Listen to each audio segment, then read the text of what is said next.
বুদ্ধিমানের কাজ এক তীর দুই শিকার, এটাই বুদ্ধিমানের কাজ। তীর একটা, শিকার হবে কয়টা? এই জন্য একটা জমানা ছিল ছিল ছিল একদিন মনে হয় শুনাইছিলাম আপনাদেরকে, আবু আব্দুল্লাহ জাজুলি রহমতুল্লাহ আলাই এখনো মিশরে আছে, ওনার বংশধর, ওনাদের সিলসিলা এখনো মিশরে আছে। বড় আল্লাহওয়ালা ছিলেন। আরব ভূখণ্ডে এক বাক্যে ওনার জমানায় ওনাকে মানতেন। উনি একদিন বাহির হয়েছেন সফরে, আগে তো পায়দল সফর ছিল,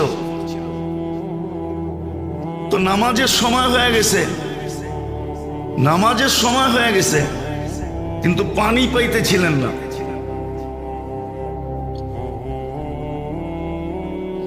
সময় সংকীর্ণ হইতেছিল, তালাশ করতে করতে কুয়াতোর সন্ধান মিলছে, কিন্তু কোনো বালতি পাইতেছিলেন না যে পানি উঠাবেন কি দিয়া।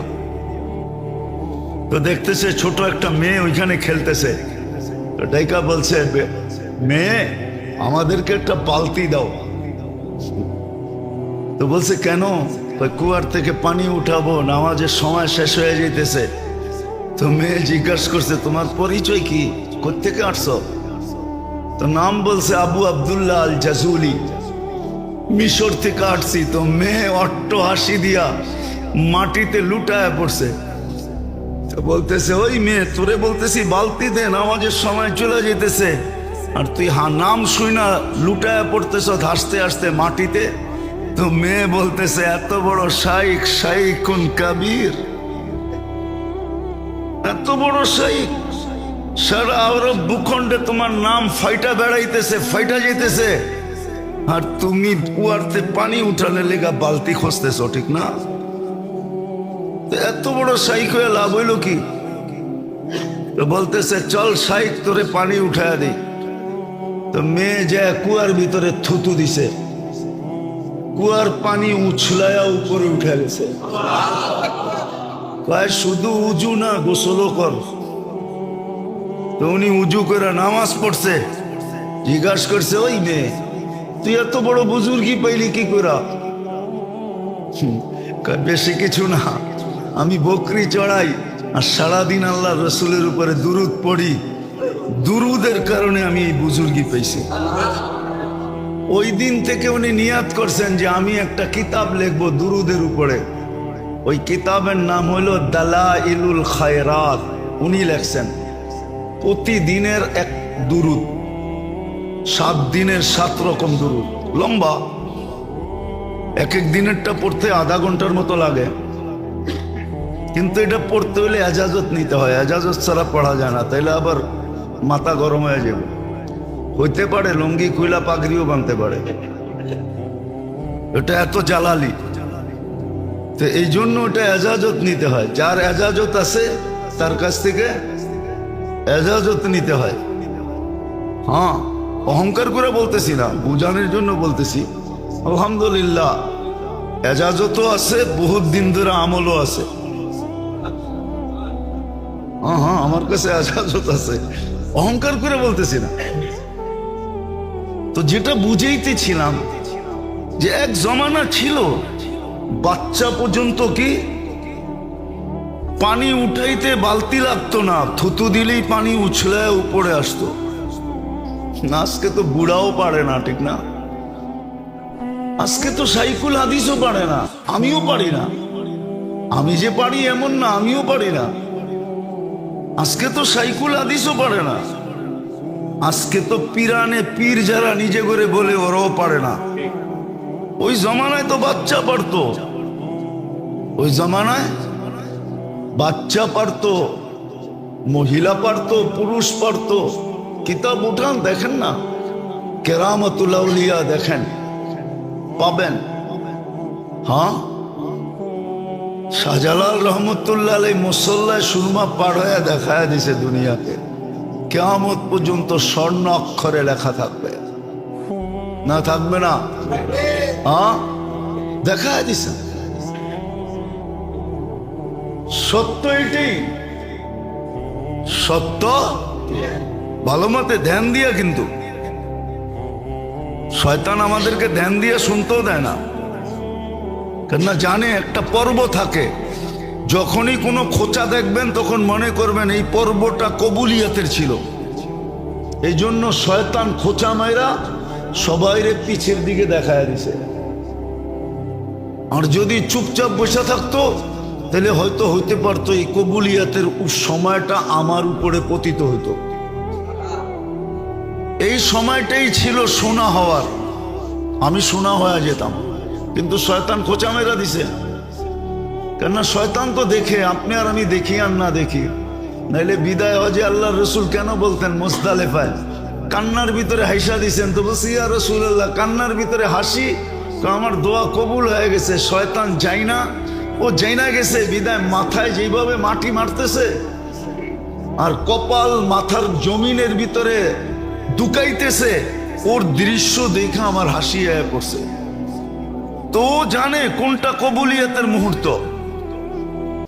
এই জন্যই আপনি করে মাঝে মাঝে খোঁচায়, কাউকে দেখা যায় দরজা ভাঙ্গা ঢুকায়, আবার ও আবার ড্যাঙ্গাইতে ড্যাঙ্গাইতে সামনের দিকে আইতে থাকে।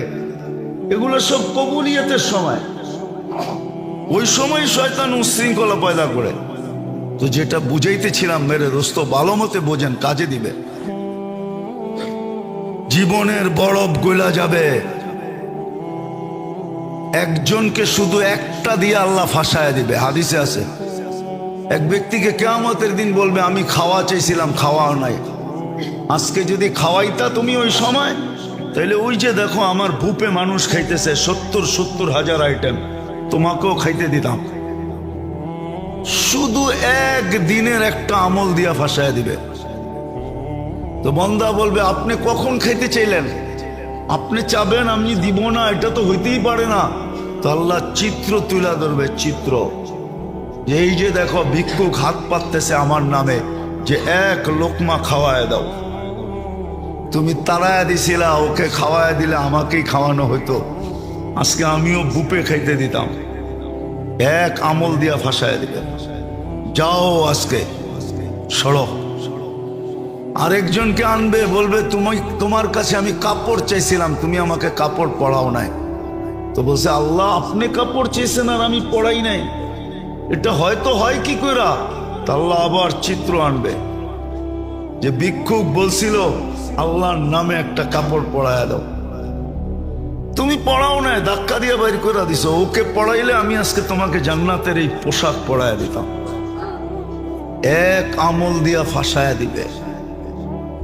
ভালো মতে বোঝেন, কাজে দিবে, নাহলে চলে যেতে হবে, শুধু আফসোস করব। ওই দিন বলা হবে, কোরআনে লেখা আছে লুমু আনফুসাকুম ফালা তালুমুনি, নিজেকে নিজে যত গালি দিতে পারো দাও। আমরা সুযোগ দিছিলাম, আমরা এই জন্যই নাজিল করছিলাম, সব কাজের দোয়া এই জন্যই দিছিলাম। আজকে তো মুসলমানের দুরবস্থা ভাবতেও খারাপ লাগে। দেখা তো চোখে যায় না, এরকম দিল নাই যে দেখা যাবে। আমি ফিলিস্তিনের অবস্থা আজ পর্যন্ত শুধু এক নজর দেখার পরে দ্বিতীয় দেখার মতো দিল আমার ভিতরে নাই, দেখতেও পারি না। চিত্র শুধু একবার যদি ভুলে পড়ে গেল চোখ, কসম খোদার দ্বিতীয়বার দেখলে মনে হয় যে আমারটাই বাইরে হয়ে চলে যাবে। মন এরকম হয়ে গেছে, সহ্য হয় না। মুসলমানের দুরবস্থা ভাবতে গেলেও এখন সারা রাত্রের ঘুম উড়া যায়। সত্য এটা। কেন এই দুরবস্থা হবে? ছেড়া দিছি আমরা ইবাদত বন্দেগী, ছেড়া দিছি তসবিহ তাহলিল, ছেড়া দিছি জিক্র ইবাদত, ছেড়া দিছি সুন্নতের আমল। একটা কথা লেখা রাখেন, সময় দিন তারিখ দিয়া লেখা নিজের চোখের সামনে আটকায় রাখেন, লটকায় রাখেন, চুলায় রাখেন, বড় অক্ষরে লেখা। আল্লাহ নিজের বিরোধিতা সইতে পারেন, কিন্তু নিজের বন্ধুর সাথে কেউ বিরোধিতা করবে, আর বন্ধুর কেউ খেলাপ করবে, বন্ধুর ইজ্জতের বিরুদ্ধে চলবে, মুহাম্মদুর রাসূলুল্লাহর খেলাপ করবে, আল্লাহ এটা কোনোদিন সইতে পারেন না না না না না। আজকে উম্মত মুহাম্মদুর রাসূলুল্লাহর সাথে কি বলে এটাকে মজাক করতেছে, ঠাট্টা করতেছে, বিদ্রুপ করতেছে, বিজাতি তো বিজাতি, মুসলমান করতেছে মুসলমান। নবীর সুন্নত, নবীর আদর্শ, নবীর তরিকা যারা বলে নবীর তরিকা নবীর তরিকা, ওরা পর্যন্ত গজ্জিয়া উড়াইয়া দিতেছে। গজ্জিয়া বোঝেন? বোঝেন না?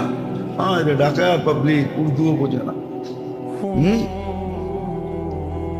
ওরা পর্যন্ত তুলা যেরকম উড়াইয়া দেয় এরকম উড়াইয়া দিতেছে।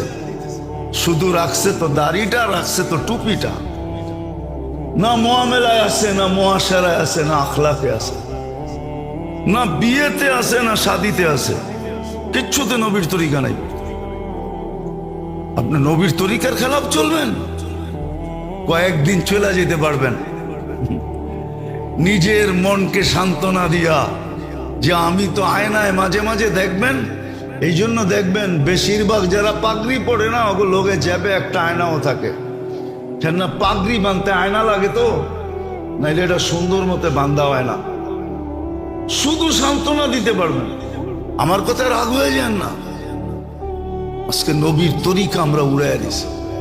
আমরা সুখে থাকি কি করে, শান্তিতে থাকি কি করে? আল্লাহর হুকুমের নাফরমানি আল্লাহ মাইনা নিতে পারে, কিন্তু বন্ধুরটা মাইনা নিতে পারে না। আছে দুনিয়াতে প্রবাদ বাক্য আছে যে তুই আমাকে একা একই জুতা মারতি, আমার কোনো আপত্তি ছিল না, আমার সামনে আমার মেহমানের সাথে কেন এটা করলি? এটা সমাজে প্রচলন আছে। আল্লাহ বন্ধুরটা সইতে পারে না। তো যেটা বুঝাইতেছিলাম, দেখি বুঝে আসে কিনা। ইবাদত বন্দেগী এই জন্য যেন আত্মার প্রয়োজন মিটে, তাসবিহ তাহলিল এই জন্য যেন আত্মার প্রয়োজন মিটে, জিক্র ইবাদত এই জন্য আত্মার প্রয়োজন মিটে। এক সময় ছিল, এটাই কোরআন প্রশংসা করছে, ফালিয়াতানাফাসিল মুতানাফিসুন। এক সময় প্রতিযোগিতা ছিল, আর কোরআনে এটারই হুকুম আসছে, তানাফাসু বিল বিররি ওয়াত তাকওয়া। প্রতিযোগিতা লাগাও, এটার ভিতরেই প্রতিযোগিতা করো। কিন্তু আজকে প্রতিযোগিতা নাই। আজকে কেউ বসতেই চায় না, মানতেই চায় না, অথচ চিৎকার দিতেছে আমি নির্যাতিত, আমি নির্যাতিত। একদিনও ভাবে না আমি কেন নির্যাতিত, আমি কেন নিষ্পেষিত, আমি কেন ঘৃণিত, আমি কেন দীক্ষিত, আমি কেন অবহেলিত। বলেন মুসলিম শাসকরা কোন ট্যাবলেট খাইছে? অথচ দুনিয়ার মাসলা হল করতে হলে, হ্যাঁ, দুনিয়ার মাসলা হল করতে হলে 2 মিনিটের দরকার ছিল। মুসলিম সমাজের মাসলা হল করতে হলে 2 মিনিটের সময়। মুসলমান শাসকরা যদি বলতো যে আমরা 250 কোটি 60টা মুসলিম দেশ, আমরা নিজেরা এক একটা অপরে ভাগ করে চলবো, না তোদের সাথে সম্পর্ক না টম্পর্ক। তোমাদের যখন পিরিত 2 কোটির সাথে, 200-250 কোটির সাথে না, তো 2 কোটি লয়ে পড়ে থাকো। তোমাদের যখন পিরিত এক দেশের সাথে, ওরে লয়ে ঘুমাও। আজকে যদি মুসলমান শাসকরা, 60 দেশের মুসলমান শাসক এই থ্রেড দিয়া যদি 24 ঘন্টায় সমাধান চায়, দেখেন 25তম ঘন্টায় দুনিয়ায় কি ঘন্টি বাজে। কিন্তু কি ট্যাবলেট খাইছে, ওরা মুখেই খুলতে পারে না, ওরা বলতেই পারে না, ওরা বলতেই পারে না, মুখেই খুলতে পারে না, মুখেই খুলতে পারে না, বলতেই পারে না। আল্লাহ তো চোখ দিয়ে আঙ্গুল দিয়ে দেখাইতেছে। আচ্ছা আপনারা বলেন, আপনাদের ঘরে ব্যবহৃত যত কাপড় আলমারিতে আছে, 2-4-5 বছর কাপড় না কিনলে চলবে না? চলবে না? না ল্যাংটা থাকবেন, না ল্যাংটি পড়বেন? চলবো না চলবো না? বুকে হাত দিয়ে বলেন তো, সবাই চলবে? চলবে না? তাহলে আপনি 5 বছর না কিনলেন, কিনবই না। 5 বছর পরে দেখা যাবে তোমরা সাইজ হইলে কিনবো, নাইলে কিনবো না। কেন? আমাদের কাছে মাসলা আছে, ওদের কাছে মাসলা নাই। আমাদের কাছে মাসলা আছে, কাপড় সিলায়া পড়া যায়, আবার সুন্নত কি কি কি, আবার সওয়াবও মিলবে, আবার নবীর সুন্নত আদায় হবে, সাহাবাদের সুন্নত আদায় হবে। কিয়ামতের দিন ওনাদের সামনে সাথে হাসর হবে। ওগো কাছে মাসলা নাই, আম্মু কাছে তো মাসলাও আছে, সিলায়া পড়ন যায়। কি আগে তো পড়তোই, মা চাচি করে দেখছি শাড়ি সিলা গেলে সিলায়া পড়তেন। হ্যাঁ, একবারে না পারলে স্বামীকে বলতেন এখন আর পারা যায় না, দেখো চেষ্টা করে একটা শাড়ি আনতে পারো কিনা। তখন স্বামী একটাই না দিছে। এখন তো প্রতি মাসে কয় আসে দিকে কি হয়েছে, বান্ধবী সান্ধবী দেখো না, ওরা ম্যাচিং করে দাওয়াতে যায়, আমি ম্যাচিং করে যাব না। এই জন্য যত দাওয়াত তত ড্রেস, ঠিক না? হ্যাঁ সত্য তো? হ্যাঁ, অসুবিধা নেই, আমার কাছে যুক্তি আছে, আমি যুক্তি দিয়ে মিলাই দিতেছি আপনাদেরকে। মুসলমান 10 বছর না কিনলেও চলবে, কিন্তু ওগো চলবে না। কেননা ওদের সিস্টেম নাই ব্যবহৃত কাপড় আলমারিতে রাখার। ওদের সিস্টেম হলো ব্যবহৃত কাপড় ডাস্টবিনের মতো বক্স রাখা আছে রাস্তায়, ওইটায় রাখো। কিদা বিদায় ওরা না কিনলে 2 দিন পরে ল্যাংটা। কি 2 দিন পরে? নাইলে বিকেনি পড়া করতে হইব। আমরা কাপড় পরেই ঘুরব, কিন্তু কি ট্যাবলেট খাইছে আমার শাসকরা এটা তো জানি না। মুসলিম জগতের লিডাররা কোন ট্যাবলেট খাইছে, কোন ট্যাবলেট খাইয়া ফেলছে ওরা জানি না। যে ওরা একও হইতে পারে না, মুখ খুলা বলতেও পারে না। এক হয়ে যদি মুখ খুলা বলতো, হ্যাঁ হায় হায় কবে যে কে আসবে আর মুসলিম লিডার করে শিখাবে, আর বুড়ির মতো একদিন ওরাও চিৎকার দিবে, যেমন বুড়ি চিৎকার দিতেছিল রাদিতা মিন দুররিহা ওয়া গাদারতা ফিহা ফামান আম্বাকা আন্না আবাকা যিবু। লম্বা কাহিনী। বকরির দুধ খায় বলে বাঘ বড় হয়েছে, আর বকরির আওয়াজই দিতেছিল, বকরির সাথেই ঘুরতেছিল। একদিন ঘুরতে ঘুরতে আরেক বাঘের সামনে যখন পড়ে গেছে, তো বাঘ ওর চোখ খুলা দিছে, আরে তুই কেন ওদের সাথে ঘাস খাস, ওদের মতো আওয়াজ করস, আর ওদের লোকে ঘুরা বেড়াস। তো বলছিল যে এদের দুধ খেয়েই তো আমি বড় হয়েছি। হইলে কি হয়েছে, তুই আসল মজা তো দেখোসই নাই। তোর ডাক এটা না, তোরে ডাক শিখাই দিছে। বলছে আমার খাওয়া, আমি একটা মাইরা তোরে দেখাইতেছি। তো মাইরা যখন রক্তে মুখ লাগায় দিছে, খায়া দেখে ঘাসে আর কি মজা, রক্তে তো আরো মজা, গোশতে তো আরো মজা। তো দুইজনে মিলা পুরা বকরির পাল সাফা করে দিছে। তো বিকালবেলা বুড়ি আইসা দেখতেছে সব পুরা আছে, ওই বাঘের বাচ্চা নাই। তো বুড়ি চোখের পানি মুছতেছে আর বলতেছে আরবিতে কবিতা, রাদিতা মিন দুররিহা ওয়া গাদারতা ফিহা। এর স্তনের দুধ খাই তো তুই বড় হইলি, হায় তুই এদের সাথে গাদ্দারি করলি কি করে? ফামান আম্বাকা আন্না আবাকা যিবু। তোকে কে বইলা দিল যে তোর বাপ দাদা বাঘ ছিল? তা আমার শাসকদেরকে কে বুঝাবে, কোন দিন আইসা কে বুঝাবে যে তোমরাও ছিলা? আজকে তো ট্যাবলেট খায় মুসলিম জগতের শাসকরা পড়া আছে, নাইলে ফিলিস্তিনের মাসলা, মুসলমানের মাসলা 2 ঘন্টার ব্যাপার না, সারা দুনিয়া তোলপাল করে দিতে পারে মুসলমান। অস্ত্র দিয়া না, সৈন্য দিয়া না, শুধু যুক্তি আর বুদ্ধি দিয়া। আল্লাহ মুসলিম দুনিয়ায় কম দেন নাই। 60 দেশের ভিতরে রত্ন কম নাই। সারা জীবন আমরা চলতে পারবো, কারো কাছ থেকে কিছু নিতে হবে না। মুসলিম দুনিয়ার থেকে বেশি কেনাকাটা দুনিয়ার কেউ করে না। আমরা চিনি, আমরা ঘুরি, আমরা জানি মুসলিম দুনিয়ার চেয়ে কেনাকাটা দুনিয়ার কোনো জাতি করে না। জাতি মুসলিম যত কেনাকাটা করে, শুধু কেনাকাটা অফ করে দেখ, সম্পর্ক বন্ধ করা দেখ, সম্পর্ক তোদের সাথে নেই, ডিসাইড তারপরে সম্পর্ক। কিন্তু কি ট্যাবলেট খাইছে আল্লাহ জানে। এক তো আমল ছেড়া দেওয়ার কারণেই আমাদের এই বধিরত্ব চলে আসছে। আমরা সব এখন প্যারালাইসিস রোগী, এই জন্যই অনুভূতি নাই আমাদের। আসেন আমল ধরি, জীবনের প্রদীপ কখন নিভা যাবে জানি না। আল্লাহ আমাদেরকে বুঝার, আমল করার তৌফিক দান করেন, যেন আসার পরে প্রয়োজন হইল আর হাত বাড়াইলো পাইল না, এরম যেন না হয়। এই জন্য আদম আলাইহিস সালামকে পাঠায়া জিবরিল আলাইহিস সালাম প্রত্যেকটা শিখাইছেন যে এটা কেন, এটা কেন, এটা কেন, এটা কেন, এটার নাম কি, এটার নাম কি। এই জন্য কোরআন এটাই পাওয়া যায়। আদম আলাইহিস সালামকে বলছিলেন এগুলার নাম বলো, উনি ফটাফট নাম বলে দিয়েছেন, ওনাকে নাম শিখাইছেন। তো আল্লাহ ব্যবস্থা করি আমাদেরকে পাঠাইছেন।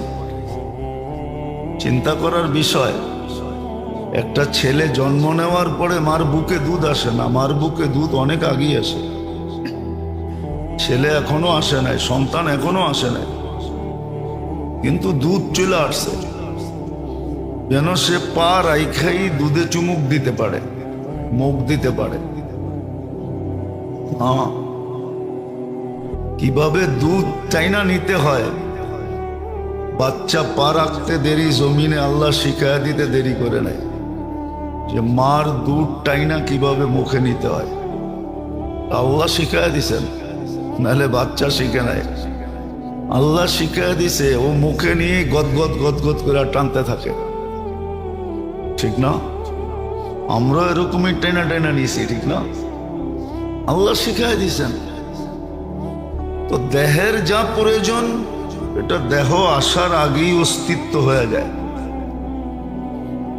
কিন্তু দেহের ভিতরে যে রূহ আছে, রূহ, ওটার কি প্রয়োজন? ওটার উপাদান কোথায়? ওটার উপাদান কি? ওটাও কি জমিন থেকে উৎপাদিত, না আকাশ থেকে অবতরণকৃত? দেহেরটা জমিন থেকে উৎপাদিত, এটা মানি।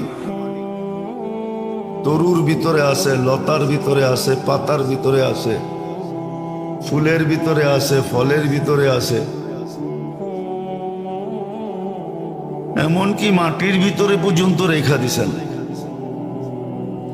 এমন মাটি আছে যেটা মানুষের শরীরের জন্য প্রয়োজন, প্রযোজ্য ছিল, এক জমানা ছিল আমাদের দেশে। বর্তমানের মতো তো শ্যাম্পু শুম্পু আগে ছিল না, সাবান সুবানও ছিল না। হ্যাঁ, আপনারা দেখেন নাই, এক জমানা ছিল চুল ধুইতো মাটি দিয়া, মহিলারা মাটি দিয়া চুল দিত, মাটি পাওয়া যেত। আজকে চুল যতটুকু শ্যাম্পু দিয়ে সুন্দর না হয়, ওই যুগে মাটি দিয়ে এর চেয়ে সুন্দর হইতো।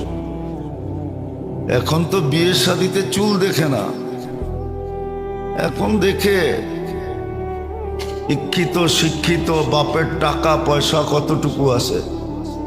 আগে বিয়ে শাদিতে মেয়েরা মাথার ঘোমটা খুইলা তারপরে চুলও দেখতো লম্বা কতটুকু, খোপা করলে কেমন সুন্দর দেখা যাবে, বেনি করলে কেমন হবে। আগের যুগে ছিল, মেয়ে দেখতে গেলে চুলও দেখতো। এখন তো কিচ্ছু দেখে না, এখন খালি দেখে মাল আছে কিনা,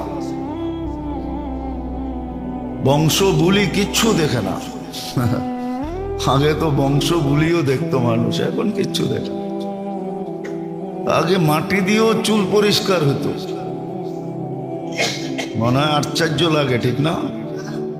না না, লাগে লাগে, যে মাটি দিয়ে আবার চুল পরিষ্কার হয় কি করে, ঠিক না? আগে চুল পরিষ্কার হইতো মাটি দিয়া, আগে চুল পরিষ্কার হইতো। হ্যাঁ, পাওয়া যায়, তাঁতি বাজারে গেলে পাবেন। রিঠা পাওয়া যায়, রিঠা। রিঠা ভিজায়া রাখতো, ওটার পানি দিয়া চুল ধুইলে শ্যাম্পুর চেয়ে 100 গুণ বেশি পরিষ্কার হয়। দেখেন সোনা আলারা রিঠার পানি দিয়া সোনা পরিষ্কার করে। আগে ছিল, আল্লাহ বানায় রাখছে, শ্যাম্পু শ্যাম্পুর দরকার হয় না। রিঠা দিয়া আগে পিঠা ভিজায়া রাখতো, ওটার পানি দিয়া ফেনা হয়। যে দেখেন তাঁতিবাজারে সোনা আলারা সোনা পরিষ্কার করে রিঠা দিয়া, সবচেয়ে সুন্দর পরিষ্কার হয়, কালারও চকচকা হয়, সোনার আসল কালার বাইরে যায়। তো আগে রিঠা দিয়া পরিষ্কার করতো। আল্লাহ গাছের রিঠা বানায় রাখছে। তো বুঝানোর জন্য বলতেছি, দেহর সমস্ত উপাদান যা প্রয়োজন মাটির ভিতরে গচ্ছিত, মাটির থেকে উপার্জিত, মাটির থেকেই তৈরি হয়, উৎপাদিত হয় মাটি থেকে। কিন্তু আমাদের দেহ বোঝানো উদ্দেশ্য না, বোঝানো উদ্দেশ্য হলো আত্মা। আত্মারও প্রয়োজন কি দিয়া মিটবে? এটাও কি জমিন থেকে উৎপাদিত? না না না, এটা জমিন থেকে উৎপাদিত না। বরং দেহ যেই জায়গার থেকে, আত্মা যেই জায়গার থেকে আসছে, দেহ যেই জায়গার থেকে আসছে তার প্রয়োজন ওই জায়গার থেকে উৎপাদিত হয়। আর আত্মা উপর থেকে আসছে। হ্যাঁ, জমিনের কোনো জিনিস এত সিক্রেট না, আত্মারটা যত সিক্রেট ভাবে আসছে, দেহটা এত সিক্রেট না। হ্যাঁ মানি আমি, প্রত্যেকটা বীজের উপরে এক একটা ফেরেশতা নির্ধারিত থাকে, কিন্তু আত্মার জিনিসগুলা ওহির মাধ্যমে আসছে, ওহির মাধ্যমে আসছে। কখনো কখনো ওইটা আনতে যায়া 70,000 ফেরেশতাকে গার্ড পর্যন্ত দিতে হয়েছে। কিতাবে আছে, সূরা নাজেল হওয়ার সময় 70,000 ফেরেশতা গার্ড দিয়ে নিয়ে আসছে, কিতাবে পাওয়া যায়। তো সহজ ভাষায় বুঝাইতে চাইতেছি, যদি আল্লাহ করে বুঝে আসে, বুঝে আসার প্রয়োজন আছে, নাইলে কিন্তু প্রত্যেকটা পানির ফোঁটার হিসাব দিতে হবে। হ্যাঁ, যদি নিতে যান, যদি আল্লাহ কাউকে সম্মুখীন করে দিলেন, তাহলে ওকে মিলায় দিতে হবে 60 বৎসরে কতগুলা পানির ফোঁটা পান করছে, মিলায় দিতে হবে। কয়টা দানা বক্ষণ করছে এটাও মিলায় দিতে হবে, কয়টা শ্বাস নিছে আর ছাড়ছে এটাও মিলায় দিতে হবে। এগুলা সব নেয়ামতের অন্তর্ভুক্ত। লা তুসআলুন্না আনিন নাঈম ওয়া মান ইয়া'মাল মিসকালা যাররা, যাররারও হিসাব মিলিয়ে দিতে হবে। আল্লাহ না করুক না করুক, আমাদেরকে ওই হিসাবের সম্মুখীন না করেন, তাইলে কিন্তু 50,000 বৎসর লেগে যাবে। মিলায় দিতে হবে, এটা সত্য। নেয়ামত আল্লাহরই ভোগ করি, সারাদিন নুন আল্লাহর খাই, বিদায় ভাবতে হবে, চিন্তা করতে হবে। আবার রিকভারির পদ্ধতিও দিয়া দিছেন, আর এই উম্মতের জন্য সহজ ভাবে দিছেন। এত সহজ কোন উম্মতের জন্য করেন নাই, কোন নবীর উম্মতের জন্য করেন নাই, জাতির জন্য করেন নাই। আমাদের জন্য যেরকম সহজ করছেন, একবার পড়লে 12 ঘন্টায় যত নেয়ামত ভোগ করবে সব শুকরিয়া আদায় হয়ে যাবে। সকালে যদি পড়ে তো সন্ধ্যা পর্যন্ত, সন্ধ্যায় যদি পড়ে তো সকাল পর্যন্ত। এই জন্যই বলছিল, এই জন্যই কিতাবে হুকুম আসছিল, লোকমা নেওয়ার আগেও আলহামদুলিল্লাহ বলো যে আমি হাত দিয়ে উঠে নিতে পারতেছি। বহুত মানুষ আছে হাত আছে উঠাইতে পারে না, আরেকজনে চামচ দিয়ে খাওয়ায় দিতে হয়। নিতে পারতেছি, এই জন্য আলহামদুলিল্লাহ বলা উচিত ছিল। বহুত মানুষ আছে দুনিয়াতে লোকমা আটকায় মরে গেছে, লোকমা আটকায় গেছে আর রু বাহির হয়ে চলে গেছে। আর আমি যে ভিতরে নিতে পারলাম, এটার জন্য আলহামদুলিল্লাহ পড়া উচিত ছিল। আলহামদুলিল্লাহ আসানিতে, নির্ভীকভাবে, সহজভাবে পেট পর্যন্ত পৌঁছে গেছে।